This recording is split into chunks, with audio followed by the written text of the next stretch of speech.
Praise the Lord, sapagkat tayo ngayon ay patuloy na lumalakad ayon sa kalooban ng Diyos, at ito po ay of course pagkilos po ng ating Panginoon sa buhay po natin. Kinikilos po ba tayo ni Lord?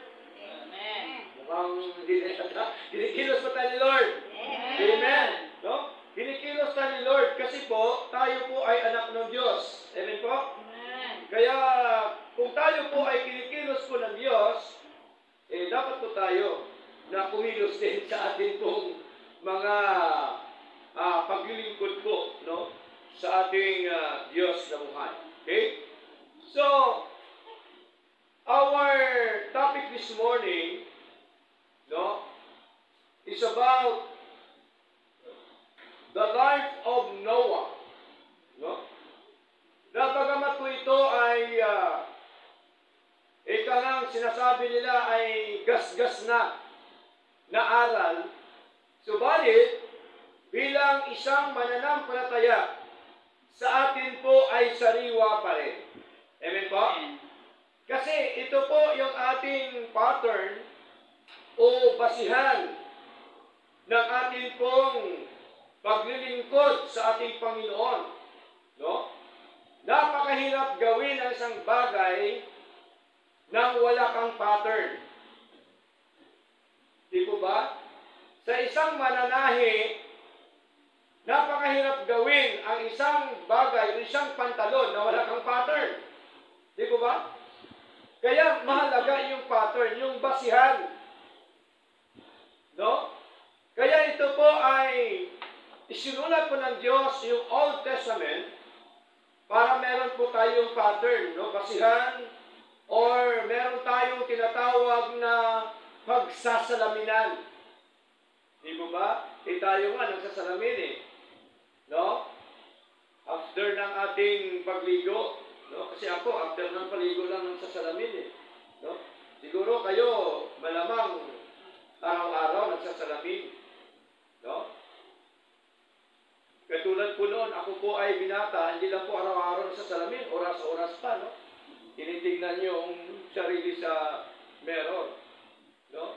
Pagdating ng may asawa na, hindi na oras-oras. Medyo madalang na, no? Kasi may asawa na po eh. Diba? Hanggang sa medyo may edad na, napakadalang na.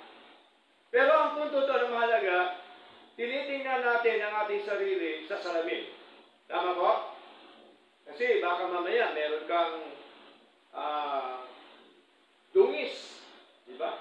Kaya sabi dati ng aking magulang, di bali nang mahirap tayo, basta walang muta. Diba? Okay? Kasi po, napakaganda ng isang pagmumukha ng isang tao nang siya po ay nakapagsalamin. Kasi may ayos mo. Ganon din po yung ating paglilingkod sa Lord. No?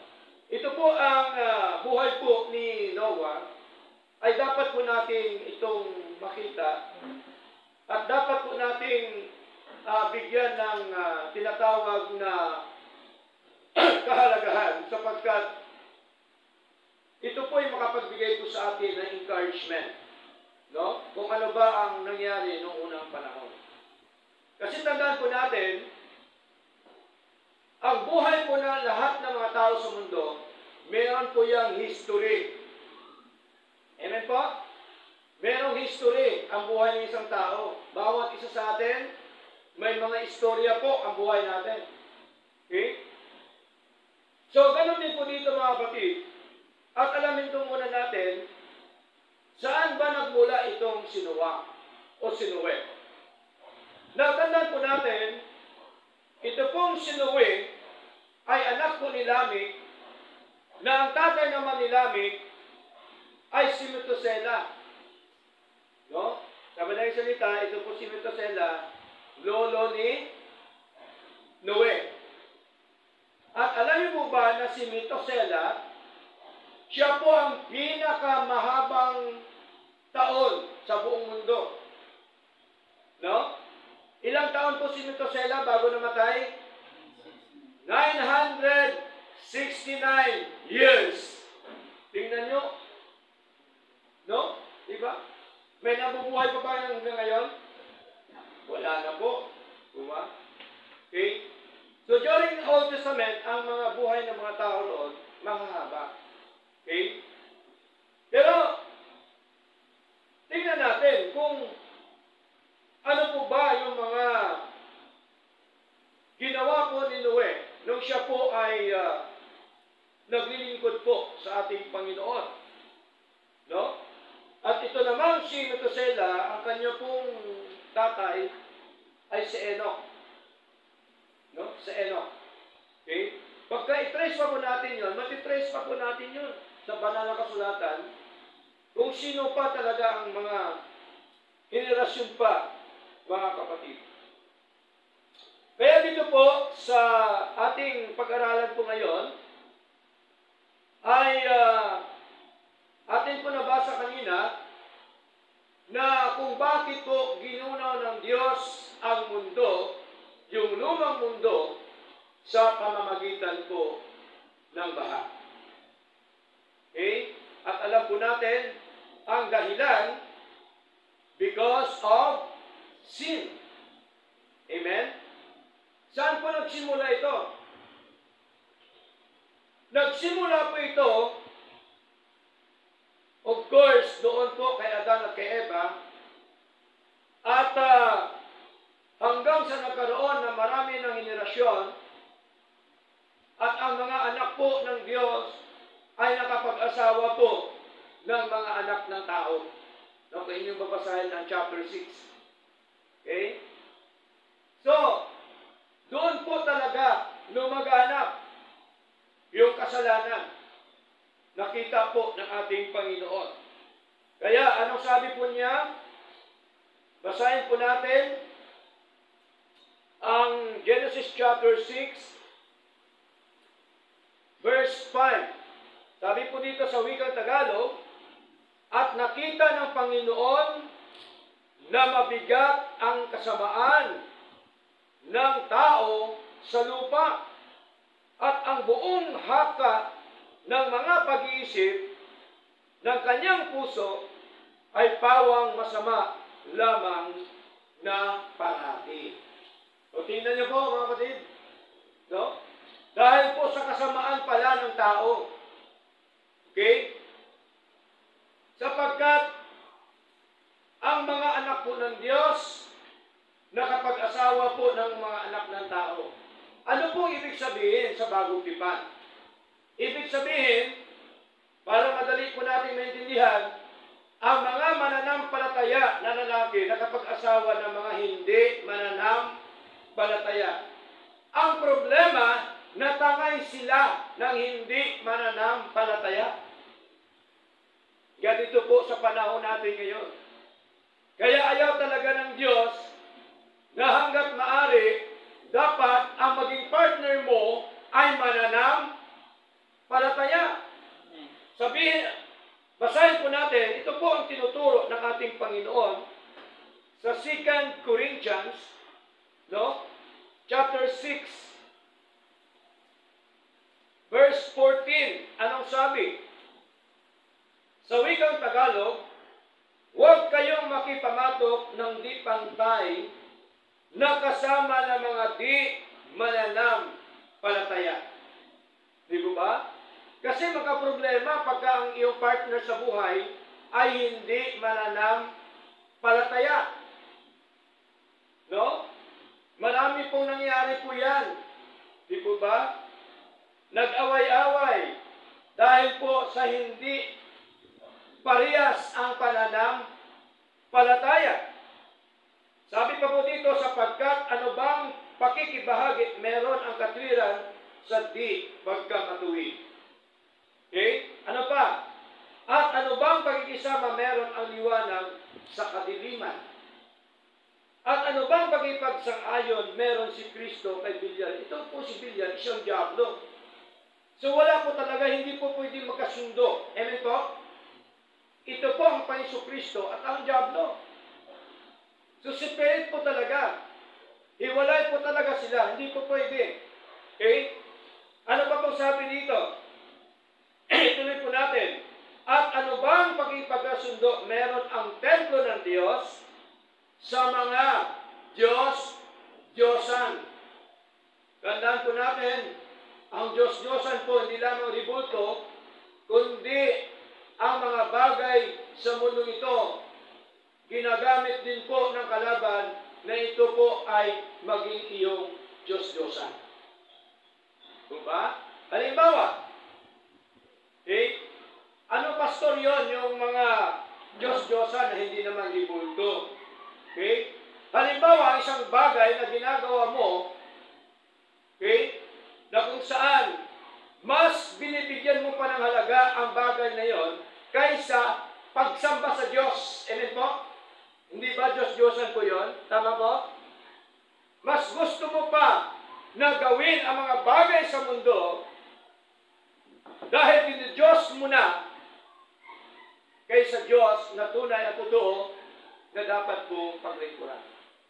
Alam niyo po ba ang aking nakita, ang aking naobserbahan sa mundo ito?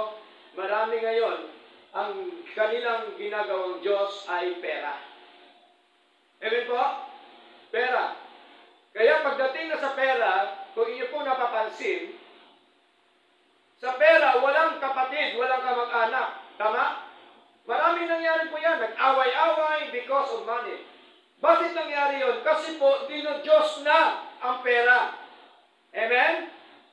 Totoo po yun. Nagpapatayan. Minsan, magkapatid nagpapatayan. Magkapatid naghahablahan. Yung ba? Bakit po? Dahil sa mga bagay sa mundo. Kaya, malinaw po, bilang isang mananampalataya, na ang tinuturo ko ng Panginoon,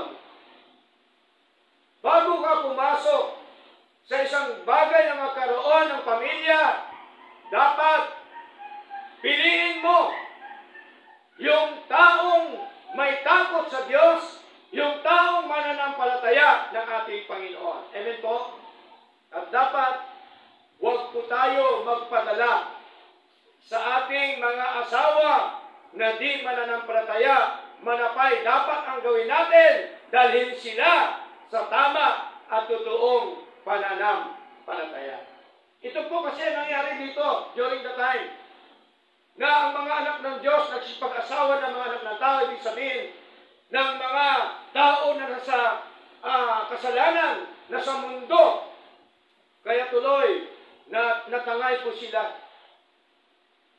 Wala pong pagkakaiba kay Samson. At kay, sino ang naging partner ni Samson sa Biblia?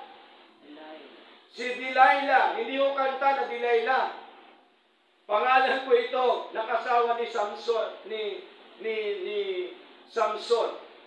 Si Samson, may takot sa Diyos, naglilingkod sa Diyos, pero na naasawa niya si Delilah, aba, nawala na.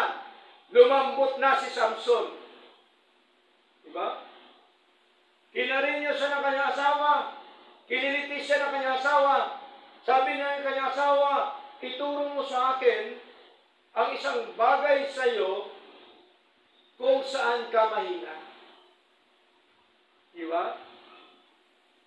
Itong si Samson, walang paninindigan. No?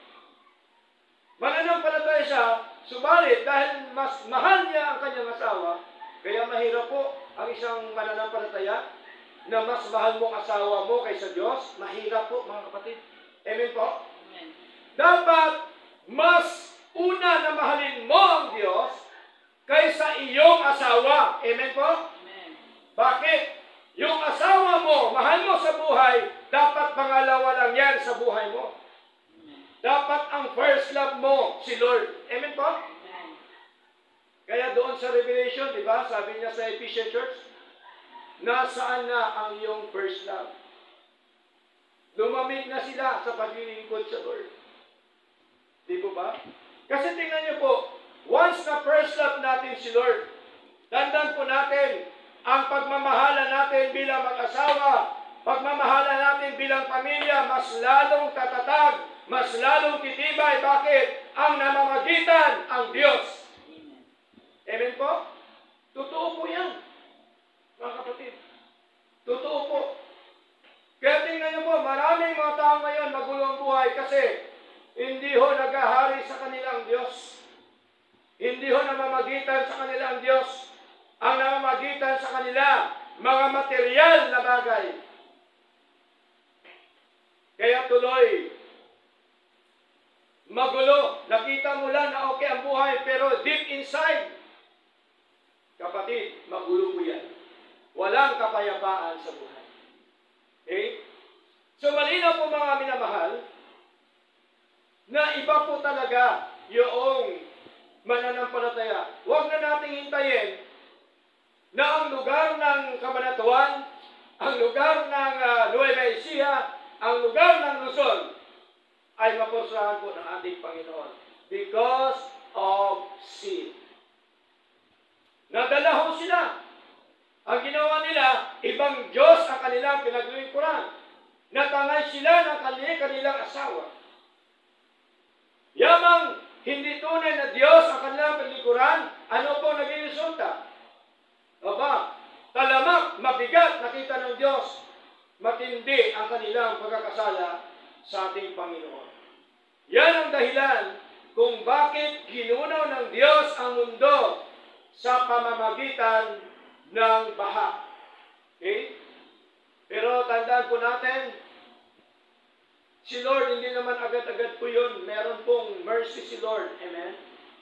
Gusto ni Lord, ang kanya mga anak magbalik loob sa kanya. Okay? Gusto ni Lord, ang kanya mga anak ay magpatuloy sa paglilingkod sa kanya. Kaya nga po, ito pong si Noe ay ginamit ng Diyos, ginakasangkapan po ng Panginoon para po magbigay ng warning, para po mangaral, para po ipabatid, ipaalam sa buong mundo na anong sabi niya, gugunawin na ng Diyos ang mundo sa pamamagitan ng baha. Tingnan niyo po mga kapatid. Pero tandaan po natin, dapat po natin makita na minsan tinatanong natin ating sarili, bakit si Noe ang ginamit ng Diyos? Samantalang napakaraming tao ang dapat gamitin po ng ating Panginoon. Okay? Dito po natin ngayon makita yung character ni Noe. Okay? So, number 1, meron po siyang 5 karakter, mga kapatid, na dapat po natin makita. Number 1, Noah found grace in the eyes of the Lord. Okay? At saan po natin makikita? Genesis chapter 6, verse 8. No? Una, nakasumpong si Noe ng biyaya sa mata ng Panginoon. Sabi po dito, but Noah found grace in the eyes of the Lord. Nakasumpong siya ng biyaya sa mata ng ating Panginoon. Tayo po ba nakasumpong ng biyaya ng Diyos? Amen. Wala. Wala po tayo, hindi po tayo nakasumpong ng biyaya ng Diyos. Di ba nakasumpong din po tayo? Amen po? Nakasumpong din po tayo lahat. Pastor, ako yata mukhang hindi. Kapatid, ang buhay mo malakas ka ngayon, biyaya ng Diyos. Amen po? Di po ba? Oh. Pastor, hindi siguro ako nakasumpong ng biyaya ng Diyos. Kapatid, wala kang trabaho, wala kang kinikita, pero pinapakain ka ng Diyos. Amen po? Yan po lahat mga kapatid, biyaya po ng ating Diyos. Kung atin lamang i-acknowledge ang biyaya ng Diyos, palagay ko, sa harapan ng Diyos ay maging upos tayo. Diba? Ibig sabihin po, mula sa tuktok ng ating ulo hanggang sa talampakan ng ating mga paa, ito po lahat mga kapatid ay biyaya ng Diyos. Okay? So malinaw po na si Noe nakasumpong ng biyaya sa mata po ng ating Panginoon. Ang ating kaligtasang eternal, biyaya po yan ng Diyos. Amen po? Ang ating buong katawang pisikal, biyaya po ng Diyos. Lahat po yan, biyaya po ng Diyos. Kaya nga madalas ko sinasabi sa aking pangangaral na wala po tayong may pag-aari ng mga bagay dito sa mundo. Amen? Sino ang may-ari? Ang Diyos.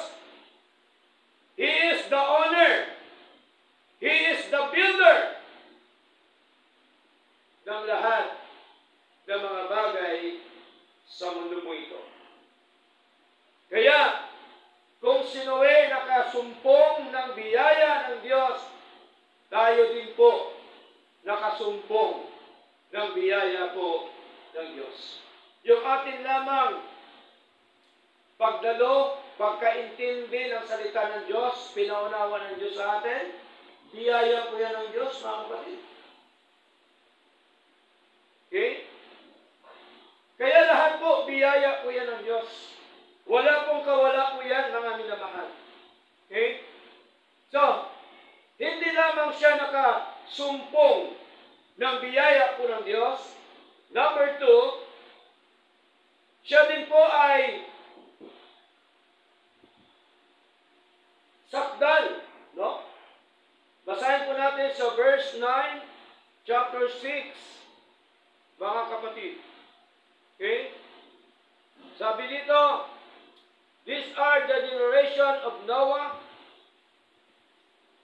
Noah was a just man and perfect in his generations, and Noah walked with God. Tingnan niyo po. Si Noah po ay mabuti sa harapan po ng Diyos. Pag sabi ko mabuti, ginagawa niya ang kalooban ng ating Panginoon. Bakit nagawa niya? Kasi nakasumpong po siya ng biyaya sa Diyos. Hindi mo magawa, kapatid, ang mga bagay para sa Panginoon nang hindi mo nasumpungan ang biyaya ng Diyos. Amen po? Kaya niya nagawa yon kasi una, nasumpungan talaga niya yung biyaya po ng ating Panginoon. Kaya ano ba pong sabi dito, mga kapatid? Hindi lamang siya isang matuwid na tao, kundi siya din po ay sakdal, no? Sa kapanahunan niya, at siya po ay lumalakad na kasama ang Diyos.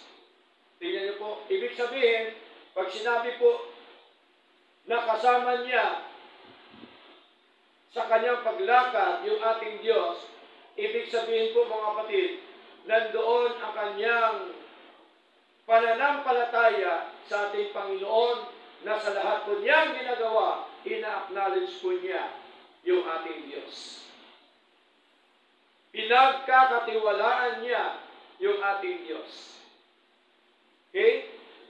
So tayo po ba lumalakad na kasama ang Diyos? No, ganun din dapat tayo. No? Dapat lumakad din tayo na kasama po ang Diyos. Hindi lumakad tayo na sa church lang, pagdating sa labas, wala na. Hindi na kasama ang Diyos. Mali po yun. Saan man tayo pumaroon, dapat kasama natin ang Diyos. Amen?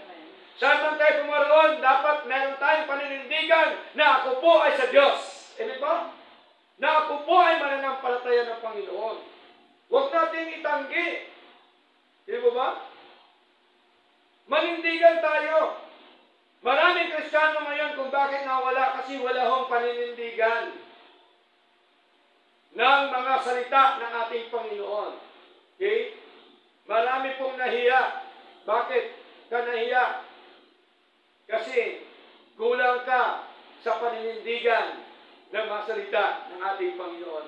Kulang ka sa dinig ng mga salita po ng Diyos. Amen po? Ganun po yun eh. Okay? Okay? Kaya dapat kahit saan tayo, yung attitude natin, kasama natin ang Diyos. Amen po? Kahit saan tayo pumunta, trabaho man tayo, o saan na tayo, dapat yung attitude natin, karakter natin, katulad po sa karakter ni Noe. Na siya po ay lumalakad, na kasama po ang Diyos. Hindi ba proud tayo na sa Diyos tayo? Amen. Dapat proud tayo. Eh, pastor, pag sinabi ko kasi, iiwasan ako nila. Ano naman? Di po? Ano naman kung iwasan tayo ng tao? Ang mahalaga, hindi ka iniwasan ni Lord. Amen po? Ang masaklap kapag ikaw ay iwasan ni Lord at pabayaan ka na ni Lord. Yun po ang pinakamasaklap sa buhay ng isang tao sapagkat meron pong tinatawag na reprobates. Pinabayaan na, tinakwilan ng Diyos. Because of sin. Diba? Diba may nakita kayo? Naglalakad, binibilang ang mga bato sa tabi. You see? Kapatid, mahalaga na makita ho natin, ito po ang ugali, karakter po ni Noe, ay dapat po natin maisalamin yung buhay natin. Makita ho natin kung ano po ba ang buhay ni Noe during the time. Okay? Kaya po, yun po ang sinasabi ng ating Panginoon. Na si Noe po ay lumalakad na kasama po ang Diyos. Okay? Na number 3, Noah obeyed God to build the ark. Hindi siya nagdalawang isip nung inutusan siya ni Lord. Okay? Hindi siya nagdalawang isip. Agad-agad niya na sumunod sa Panginoon. Itong si Noe, nakita ko po, parehas po silang ugali ni Abraham. Sabi ng Panginoon kay Abraham, Abraham, umakyat ka sa bundok. Doon ka sasamba at doon mo ihandog ang iyong kaisa-isang anak na si Isaac. Hindi po bising niya po. Kanyang anak na si Isaac. Diba? So anong ginawa ni Abraham? Napo si Abraham nung narinig niya ang tinig ng Panginoon. Ang ginawa po ni Abraham ay gumising ng maaga. Pumunta doon sa lugar na itinuro ng Panginoon upang siya ay sambahin at maghandog ng kanyang kaisa-isang anak. Maaga siya, hindi siya na-late. Amen? Hindi siya na-late sa kanyang pagsamba sa Diyos. Agad-agad siya gumising ng maaga, sabi ng banal na kasulatan. Eh bakit maagang-maaga siya? Kasi excited siya. Tama? Pangalawa, kasi Diyos ang nag-utos sa kanya. Amen po? Maraming mga Kristiyano ngayon nakakalungkot, ang umuutos tao, sinusunod pa. Hindi na sinusunod yung Diyos. Amen po? Sabi ng tao, ay, huwag ka muna dumalo ngayon kasi maglaba ka. Di ba ba? Ay, huwag kang dumalo ngayon kasi may kailangan. Utos ng tao. Samantalang utos ng Diyos, hindi ho nasunod. Ang ating pagsamba sa Lord, okay lang kung meron kang importante gagawin. Amen po? Alam po ng Diyos yan. Pero, kung linggo-linggo kang wala, ay iba usapan na yan. Tama po? Sadya na po yan. Okay? So, tingnan niyo po mga batid. Masalamin natin ang buhay ng mga kapatid natin doon sa lumang tipan kaysa buhay po natin ngayon. Okay? Tayo po ba ay excited na sambahin po ang Diyos? No, dapat excited tayo. Kasi si Lord yun eh. He is the King of Kings. He is the Lord of Lords. Amen po? Oh. Siya po ang pinaka supreme sa lahat. Kaya po mga batid, at ang paggawa po ni Noe, mga minamahal, tandaan po natin, detalyado po na tinuro po ng Diyos. Lahat ang gagamitin, lahat ang sukat, bintana, pinto, detalyado po yan. Tandaan po natin, walang shortcut sa Lord. Amen po? Detalyado sa Kanya mga salita. Maging ang ating kaligtasang eternal, detalyado sinasabi ng ating Panginoon. Amen po?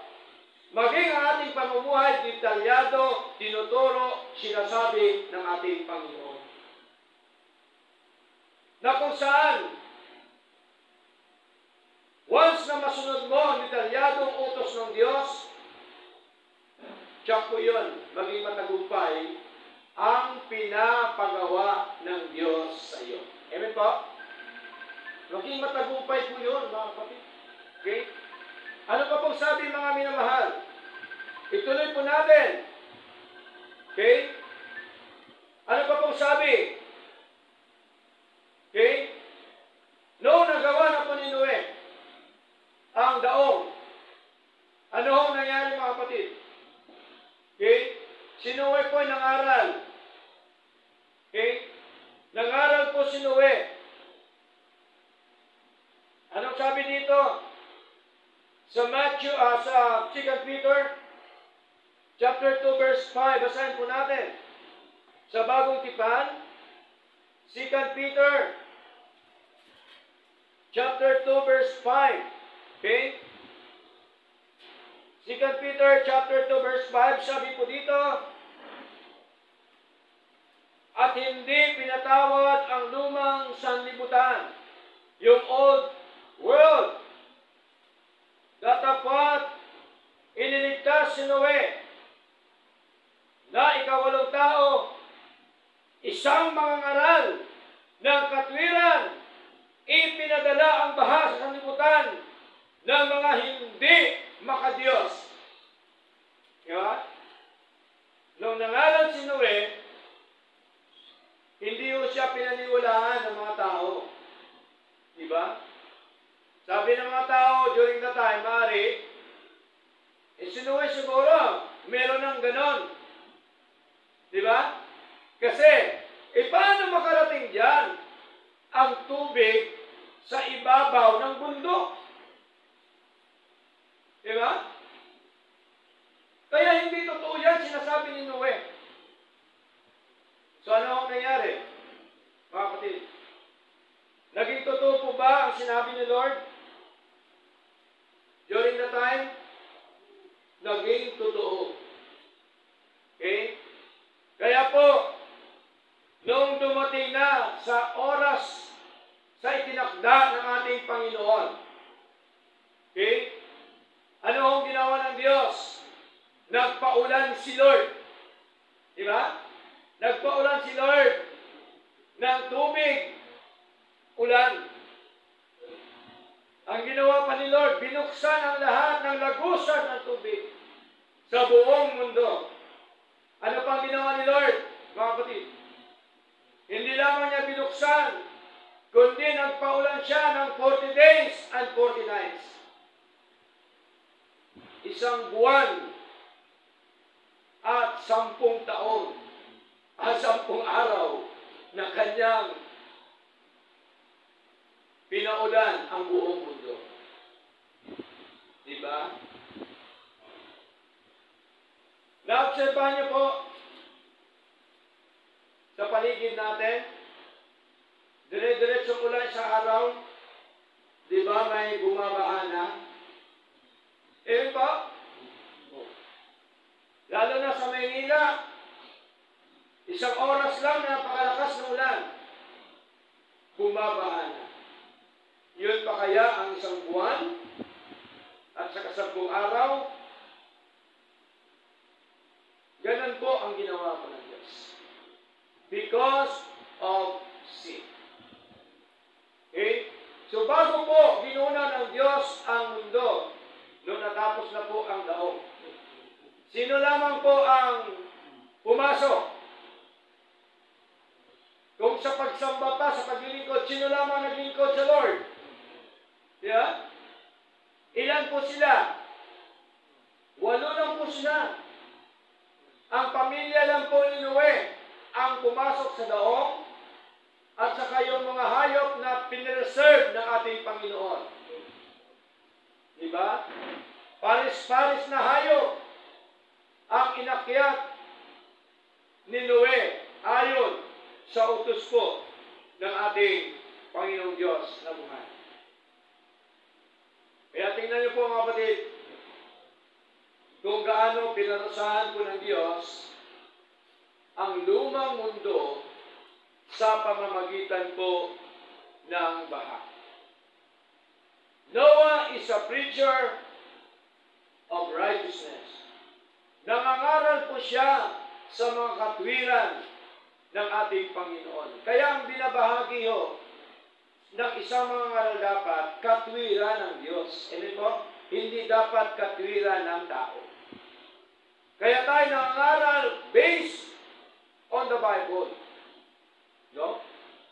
Based doon sa sinasabi po ng ating Panginoon.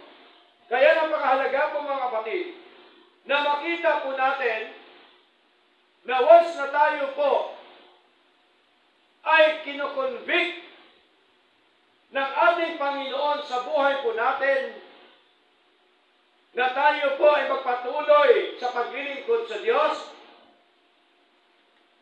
at tayo po ay patuloy na magbasa, manalangin, maglingkod sa Panginoon, dapat gawin po natin mga kapatid. Amen po? Katulad po sa ginawa ni Noe. Okay? Meron pong covenant si Lord at saka si Noe na dapat po yung gawin sapagkat yun po yung nais po ng ating Panginoon. At tandaan po natin, hindi din po yan magawa ni Noe kung wala siyang paniniwala sa Diyos. Amen po? Mahalaga na makita ho natin ang ating pananampalataya, ang ating paniniwala sa ating Panginoon. Alam niyo po ba mga kapatid, ng isang anak ng Diyos, hindi niya pwedeng i-please si Lord kung wala siyang pananampalataya. Hindi niya pwedeng itaas si Lord kung wala siyang pananampalataya sa buhay. Basahin po natin ang aklat po ng Hebreo. Okay? Hebreo chapter 11 po, mga minamahal. Hebreo chapter 11, verse 7. Okay? Anong sabi ho dito? Sapagkat kung walang pananampalataya, ito ay di maaring magbigay lugod sa Kanya. Sino Kanya? Sa Diyos. Sapagkat siya na lumalapit sa Diyos, ay dapat sumampalataya na siya nga at na siya ang tagapagbigay gantimpala sa kanila na masikap na naghahanap sa Kanya. Tingnan niyo po mga kapatid, once pala tayo na naghahanap ng katwiran ng Diyos, nakakasumpong po tayo ng katwiran ng Panginoon. Amen po? Sapagkat ang sabi po ni Lord, ang naghahanap ay makakasumpong. Okay? So malinaw po yun mga kapatid. Kaya po, mahalaga yung ating pananampalataya sa ating Panginoon. Ano pa pong sabi dito sa verse 7? Sabi pa po dito sa verse 7, sa pamamagitan ng pananampalataya ni Noe, na pinalaan ng Diyos sa mga bagay na hindi pa nakikita. Tingnan niyo po, yung pangangaral ni Noe, mga kapatid, yung mga bagay pa na hindi pa nakikita, sapagkat nung nangaral po si Noe, hindi pa po dumating yung baha. Amen? Tingnan niyo po, binabalaan na sila ni Lord. Sinasabihan na, pero wala ko silang tiwala. Wala ko silang tiwala sa ating Panginoon. Hindi ko silang sumasampalataya sa ating Panginoon. Na ang sabi nila, napaka-imposible. Kapatid, meron bang imposible sa Diyos? Di ba walang imposible sa Diyos? Okay?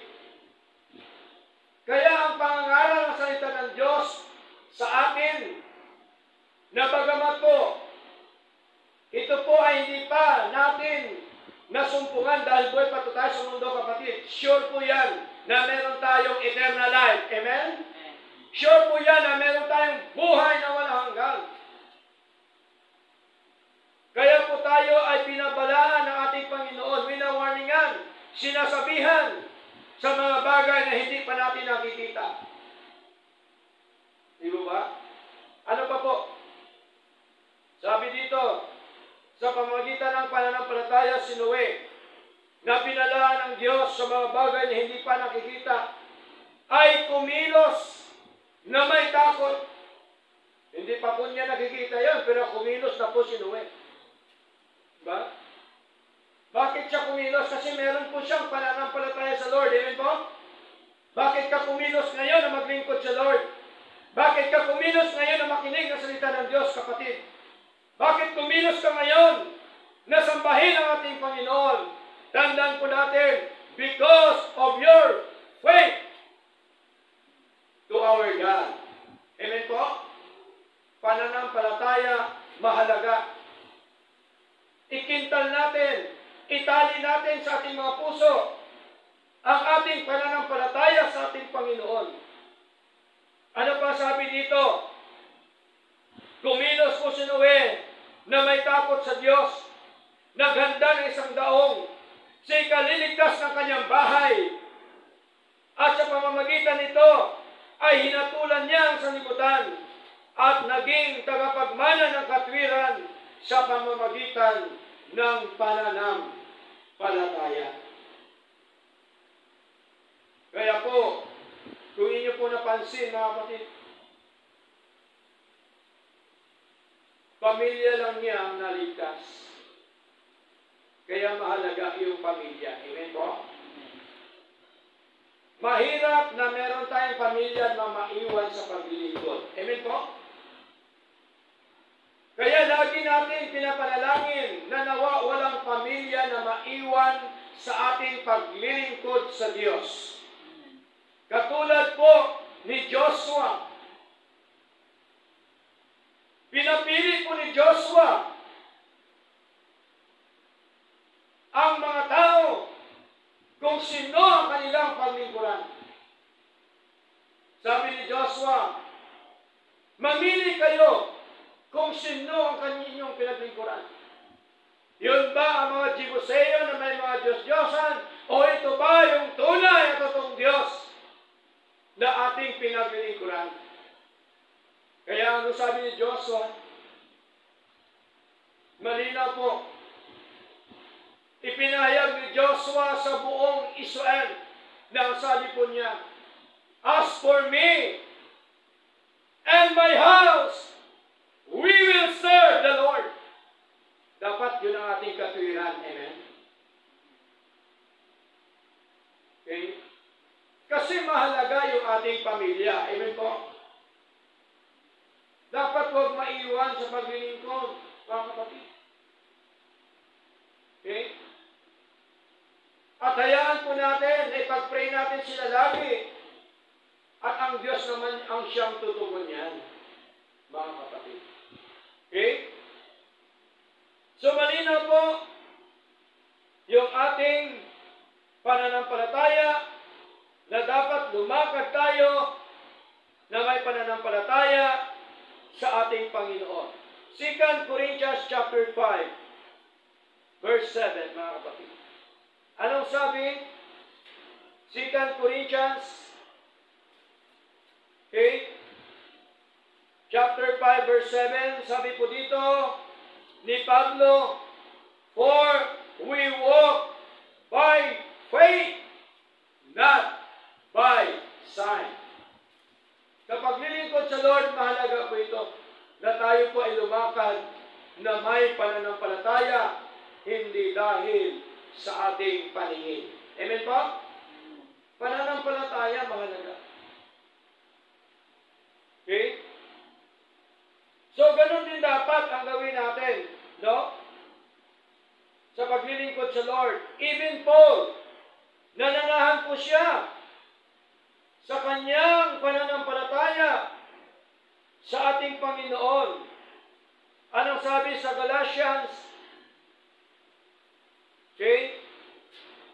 Galatians chapter 2, verse 20, mga kapatid. Sabi po dito, Galatians chapter 2, verse 20, sabi po ni Pablo, "Ako ay napako sa krus na kasama ni Kristo."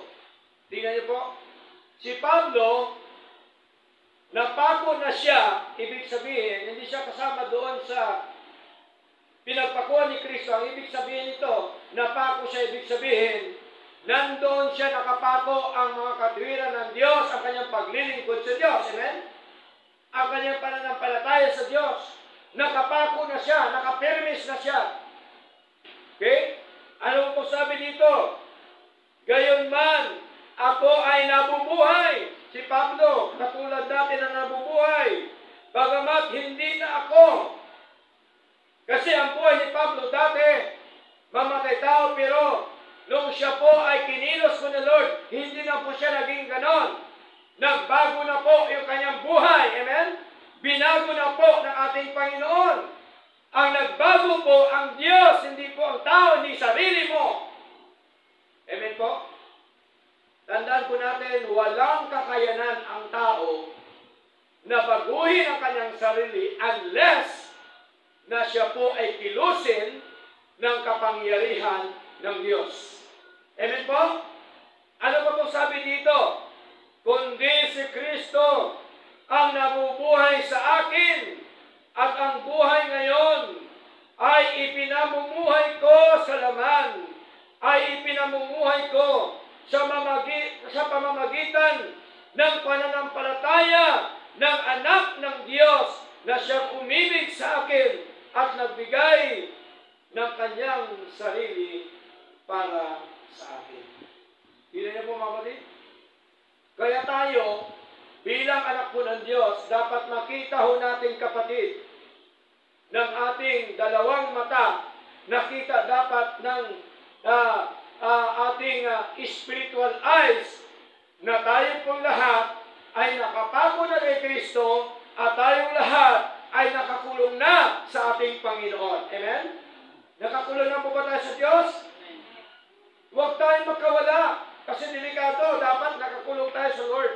Kapatid, tandaan po natin, kahit anong iwas natin ang gagawin ng Diyos, talagang kukunin ka, kakawitin ka pa rin ang kanyang tungkol. Amen mo?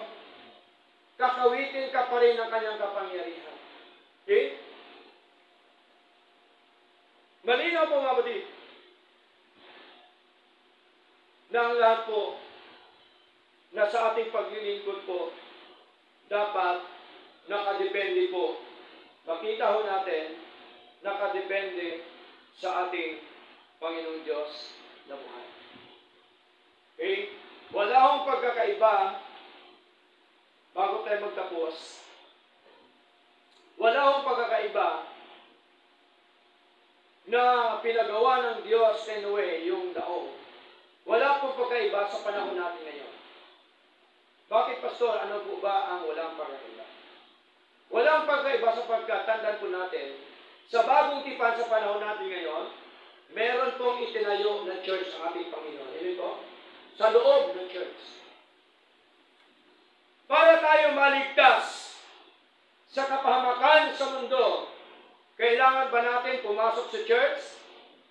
Kailan ba natin dito sa loob ng church? Amen? Kailangan natin. Kasi dito po, itinalaga, ipinagkaloob ng Diyos sa atin. Sa buhay po natin bilang church ng Panginoon, na siya po ay ating paglingkuran. Amen po? So malinaw po yun, walang pagkakaiba. Okay? Na kung saan pinagkalooban pa tayo ni Lord ng church building. Amen po? Kaya tama, pagka hindi ka pupunta sa church o sa gawain ng Panginoon na atin pong italaga na ito ay kasama ng church building, sigurado po, hindi ka maligtas temporal sa buhay mo. Amen po? Okay? Kasi ang pakay kung bakit tayo ay merong pinagkalooban ni Lord ng church building, kasi dito tayo magtitipon. Amen po? Okay? Kaya mahalaga din ang ating pagpasok. Kaya nga nananawagan si Lord, di ba? Sa pangangaral ng salita ng Diyos, na dapat sila ay dalhin dito sa tama at totoong paglilingkod. Kaya pinapangaral natin yung gospel. Amen po? Pananawagan po yan ni Lord, mga kapatid. Okay? Kaya salamat sa Lord. Dahil sa pananawagan po ng Diyos, isa po tayo sa pinaunawa ng ating Panginoon. Amen po? Isa po tayo sa kinilos po ng ating Diyos. Kaya mapalad po tayo, mga kapatid. Hindi yung swerte. Wala akong swerte sa Kristiyano. Amen? Ang swerte, sa labas lang po yan. Sa mga sugarol. Pagtalo sa sabong, malas. Pag panalo, swerte. Wala ho. Wala ho tayong malas, swerte. Okay? Ang mga nangyayari sa ating kalooban ng Diyos. Amen? Because God is in control. Okay? Anong dapat natin sabihin? Mapalad. Blessed. Amen po? Mapalad ang tao na nasa Diyos. Amen po? Mapalad ang tao na nakikinig ng mga salita ng Diyos. Mapalad ang tao na nagbabasa ng salita ng Diyos. Mapalad ang tao na sinusunod ang mga kutusan ng ating Panginoon. Mapalad tayo dahil nandito tayo ngayon. Amen po? Mapalad tayo dahil nakasumpong tayo ng tunay at totoong paglilingkod. No? Mga kapatid. Okay? Kahit konti lang tayo, no problem. Amen po? Wala yan. Hindi naman basihan ko yan. Okay? Hindi kung gusto natin dumami ang tao, madali lang. Mag-invite na tayo ng artista. May pambayad ka. Invite artista. Oh, sino bang hindi pupunta dito sa church natin na ito? Di po ba? Oh, magtugtugan ka dyan.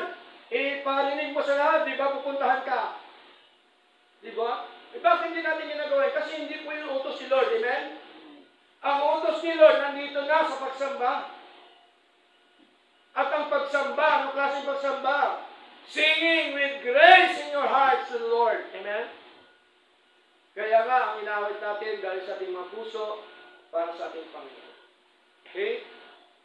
Hindi lamang singing with grace in your heart to the Lord, kundi may tinuturo pa ni Lord sa atin na magsiawitan kayo ng mga himno o ng mga salmo ng mga himno at mga awiting spiritual na nanggagaling sa inyong mga puso para sa Panginoon. Diba? Pastor, hindi. Wala naman inutos si Lord na huwag kang gumamit ng instrumento.